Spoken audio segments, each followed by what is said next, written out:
Hello everyone, this is Bobbin Threadbare and welcome back to Weaving Worlds. So one major reason why people invent settings is because they want to come back to it time after time. Sometimes with the same protagonists and sometimes with a whole new set of characters. Either way, what happened in the past can have repercussions in the future, and mysteries you foreshadow in one story may only be resolved in a second.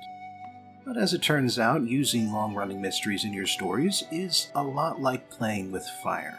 And there are a number of professional, high-profile showrunners and book authors who've gotten burned by that fire. Adding a mystery to your story is a great way to generate interest and drive discussion and speculation about your plot, but if the resolution to that mystery is poorly handled or never even comes up, then all that interest will dry up in a hurry. However, there are a few ways you can handle a mystery without making promises you might not be able to keep. Pre-plan the whole story. The most obvious way to avoid having a mystery go unsolved or fall apart at the finish line is to know what the answer to the mystery is when you invent it. It may take you several seasons or films or books or RPG sessions to finally get there, but you have the end in mind and you know where things are going.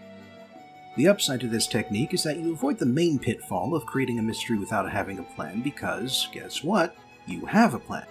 It may take an unusually long time for you to get to the end of your story, but your story has a finale, ready to go.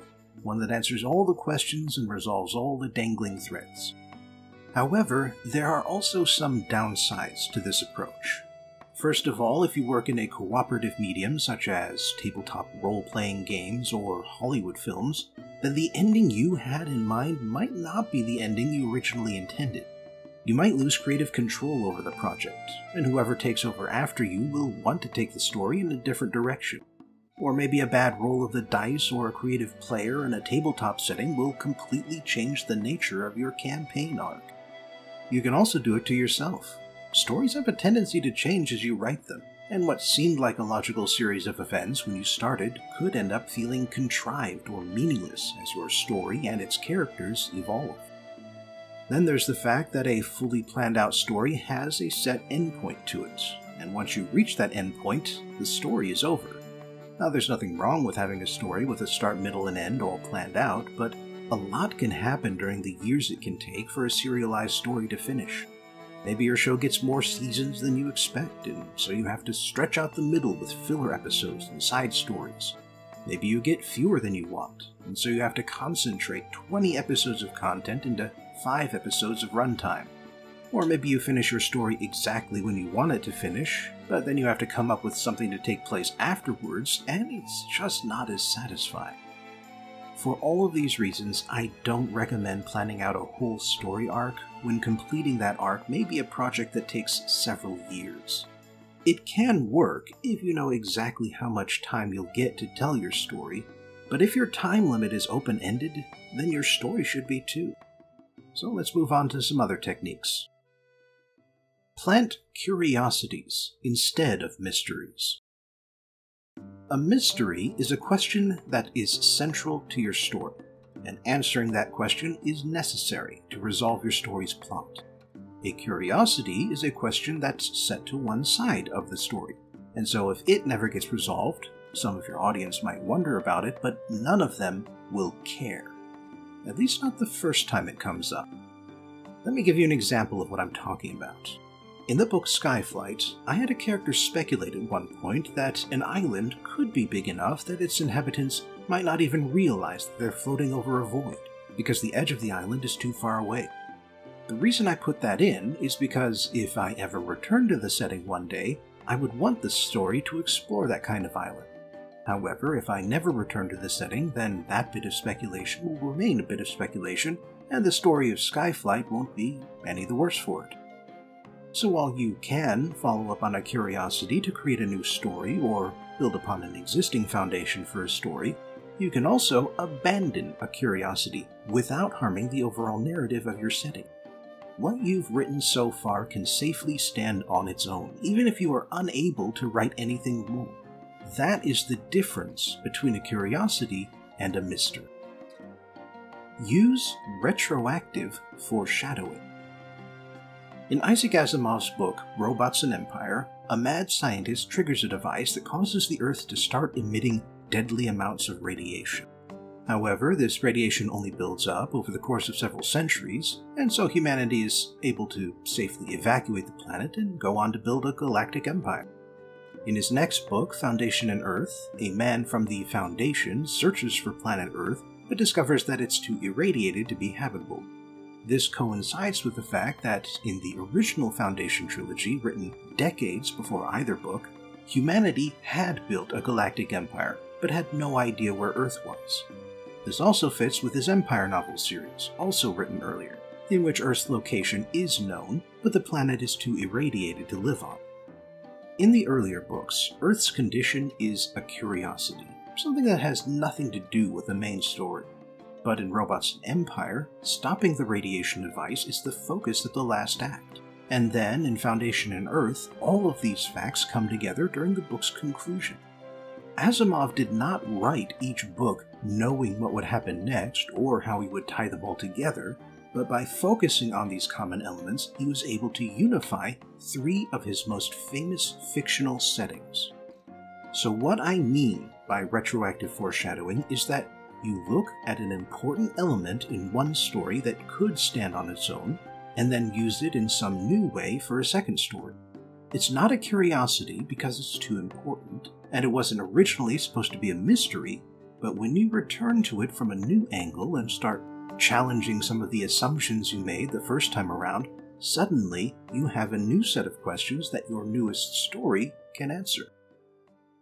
Fill in your plot holes. Everybody makes mistakes. Sometimes those mistakes happen when you're creating a story, and if a part of your story doesn't make sense, then you call that a plot hole. How did that one character get across half the globe to take part in events that are supposed to be happening at the same time? Did that other character lose her blaster earlier? Where'd she get another one? That sort of question is a plot hole, and while some of them are minor issues that you can safely ignore, others can inspire you to come up with new story ideas as you try to solve the question. For instance, let's take the first example of how a person is in 2 places at once. What if that character has clones of themselves? Or what if they have a way to teleport themselves that they only just discovered or invented? What if time runs differently in different areas, thanks to some mystical interference or some kind of relativity bubble? By analyzing a plot hole, you can potentially come up with new ideas that don't just answer an open question, but also lead into a whole new story. Take advantage of speculation. Something you get from an extended format like a book series or a long-running webcomic that you don't get from something shorter is audience feedback. Because you're releasing the story in batches, you get a chance to hear from your audience about what they think. You get to find out what they like and don't like about your stories, and because you're still going, you can incorporate that feedback into what you make next. When your story or stories include an ongoing mystery, part of that feedback will be speculation. Your audience will want to know the answer to the mystery, and they'll invent all kinds of theories as they try to figure it out. So why not use that as a resource? A fan might come up with a cleverer idea than you did, one that wraps things up more neatly or brings in old story elements that you had forgotten about.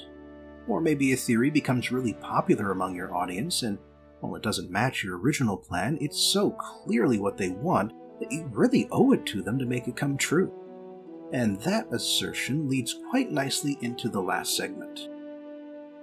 Predictable is better than bad. I've seen this far too many times at every level of authorship, from amateur to professional. An author creates a mystery and the audience, which is constantly speculating, discovers the truth behind the mystery before the author can reveal it.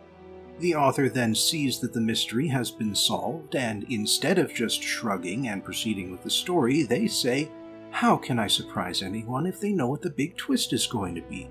Clearly, I need to change the story to something that nobody will see coming." Sometimes, when an author rewrites an ending, it turns out better. However, it is far more likely that the ending, while perhaps a bit more surprising, is overall worse than the original.